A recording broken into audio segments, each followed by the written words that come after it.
Hey friends, Justin here. If you're just getting into hiking, it can be difficult to know what to bring if you're going out on a day hike. It's very easy to bring too much or too little.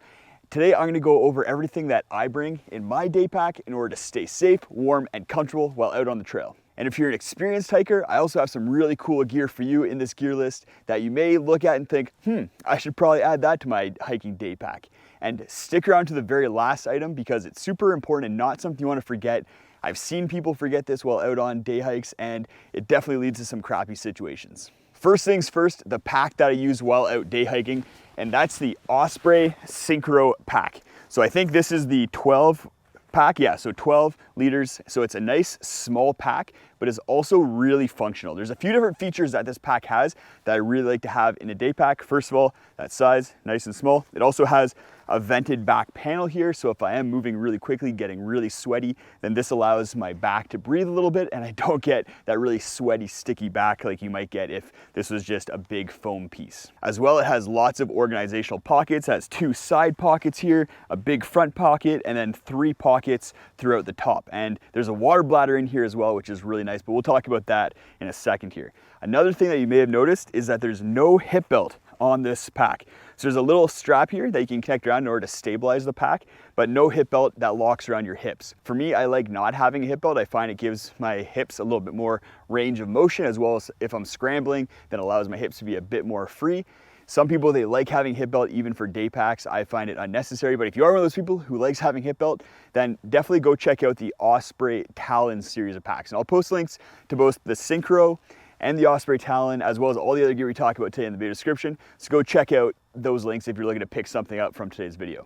I mentioned that this pack has a water bladder, and it also has a separate compartment for that water bladder. So this zipper here opens up and you can slide your water bladder into it, which is really nice, keeps the water bladder separate from everything else in your pack. And that has a hose that runs through a little hole here and then out to your shoulder strap.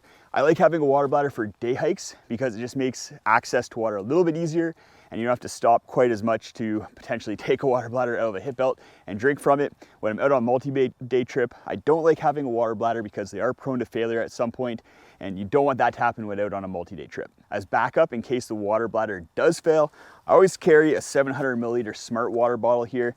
I like these because, first of all, you have a backup for your bladder. As well, I also carry Noon tablets in my pouch here. So I'll bring these and then I'll put Noon tablets into this water bladder. I don't like putting Noon tablets or any sort of other electrolytes into my water bladder because it just gets it a little bit sticky. Sticking with the theme of water, I also bring a water filter with me. So this is the Platypus Quick Draw. I used to carry a Be-Free when out on day hikes, but I like the Quick Draw a little bit more because it can screw onto my smart water bottle. It's a little bit more compact, and I can take off one end here and then pop open the cap, and I could drink straight out of a water body. And I know for me, that's not gonna happen very often, but it is a nice feature to have. That'd be a little bit more difficult with the Be-Free. We'll hold off on addressing some more of the items that are on the inside of my pack and keep going with items on the outside of my pack.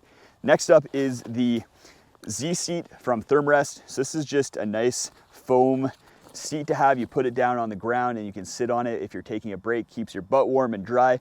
Really nice to have. I bring this all the time because it's one of my favorite pieces of gear. Another item on the outside of my pack is a thermometer. So I keep a little thermometer here that also has a compass on it. So not only can I see what the temperature is right now, really quite cold as you can see by the snow, but I also like having this compass in case all of my navigation devices fail.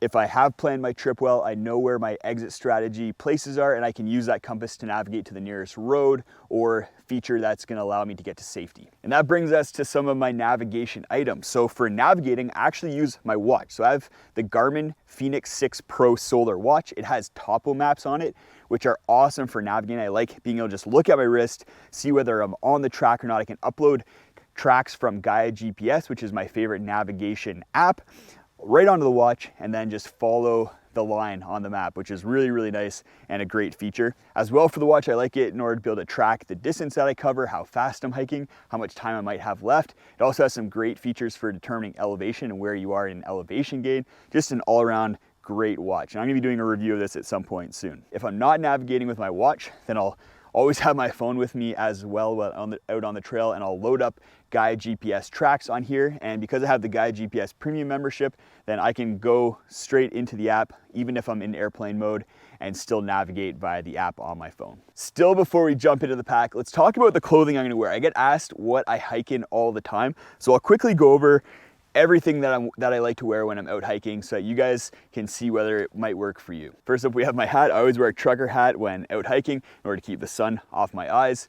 You can also go with a wide brim hat. Some people really like tilly hats in order to keep the sun off your ears and your neck, but I use sunscreen and I keep that in my pack. Up top right now, because it's a little bit colder, I'm using my Decathlon wind shirt. So I picked this up a few months ago. I wasn't sure if I was gonna like it, but it was super cheap and it's becoming one of my favorite pieces of gear. I use it for running, hiking when the weather's a little bit colder, and it breathes very well and keeps the wind off of me. In the summertime, I don't bring the wind shirt and I wear an Outdoor Research Astroman sun hoodie. So it's a really nice hoodie because I can just put the hood up, and instead of having a wide brim hat, I can just have the hood up and it keeps the sun off my neck and ears. It's also very light and very breathable and is one of my favorite pieces of gear, and I'm always going to be going with long sleeves and long pants when I'm out hiking just to keep the sun off of me as well as deal with ticks and bugs. Speaking of pants, I use the Mountain Equipment Co-op Mica 2 pants. So they're a ripstop nylon pant that's also stretchy,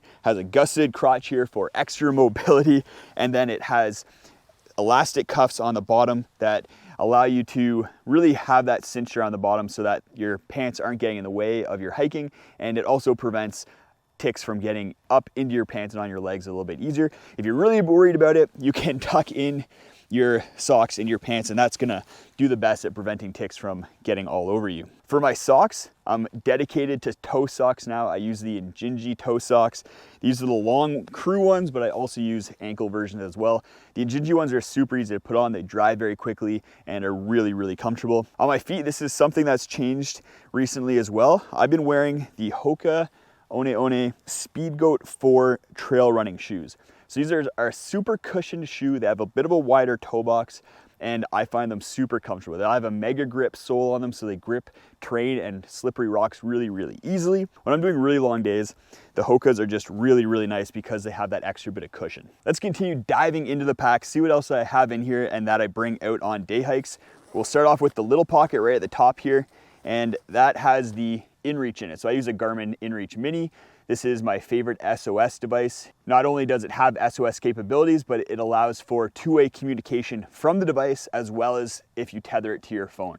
So very nice features, and always nice in order to call for help if you need it or coordinate with friends if you are out on the trail where there's no cell phone reception. In the main pouch here, we'll open that up, and right at the top, I have these Outdoor Research Helium thin shell mitts. So these are really nice mitts to have in case it does get a little bit colder. They are waterproof and windproof, so you can throw these on and just give your hands a little bit of protection. As well, I have my sunglasses in here. So I use Shady Rays sunglasses most of the time because I like the way they look, as well as they're polarized, they're durable, good clarity in the lenses, and they also have a lifetime warranty, and they'll replace them for free if you do lose them. You just have to pay shipping costs. So really nice sunglasses for the outdoor person. I also have lip chap with SPF in it, so just to protect your lips and keep them from getting sunburnt. And then my first aid kit.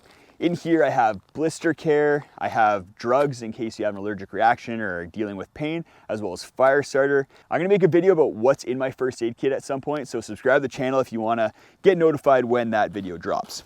As well, in here I have an Outdoor Research Helium rain jacket. So I like this rain jacket over the Frog Togs, which I'll sometimes bring on backpacking trips, because it is just a little bit more durable and is a little bit more fitted. So I find that I'm going out on day hikes in bad weather a little bit more often, like today. It is snowing and is raining a little bit. So I like having a rain jacket that I'm gonna be able to wear, and it's gonna breathe a bit better, be a little bit more durable and fitted, and not as balloony like the Frog Togs is. So that's why I bring the Outdoor Research Helium. And they just updated this last year with a material that's quite a bit more durable. So it's been holding up really well for me over the last 6 or 8 months here that I've had it. The last piece of gear that I keep in the main pouch is my insulating layer. So it's really important to stay hydrated and stay warm even when out on day hikes.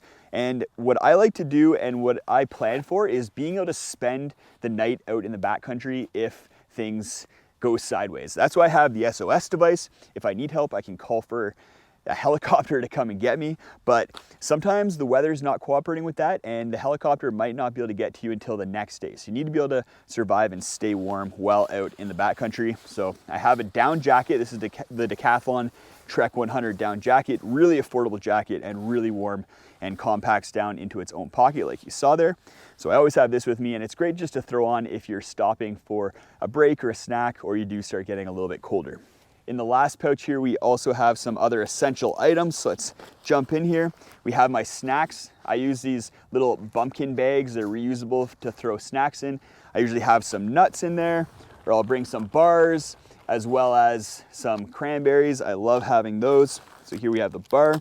And I also always bring a Nightcore NU25 headlamp, just in case you are caught out at night or it's a little bit later when you're getting back to your car. Before we talk about the last item that I have in my pack here, I just want to show you my trekking poles. I always bring trekking poles because just help take the load off of your knees and body. And with these ones, these are new trekking poles from Trekology. So they're made of carbon fiber and titanium. They say it's the first trekking pole made of those two materials. They're super lightweight, and these are collapsible trekking poles, so they collapse down really small. And I like that because I can just take them and stick them onto the side of my pack if I'm not using them. They don't take up a whole lot of space, and they're super, super lightweight. So great trekking pole. They're affordable, lightweight, awesome to have. And that last item that I have in my pack here is toilet paper. Last thing you want to do is get out on the trail, have to go and not have toilet paper. So always carry this with you because, like I said, it'll lead to those crappy situations. If you've been doing day hikes, having a ton of fun, and want to get out on some backpacking trips, then go check out a video post right up there where I talk about all the ultra comfort gear that I bring with me when backpacking. There's a bunch of items in that gear list to help make backpacking as fun and comfortable as possible for you.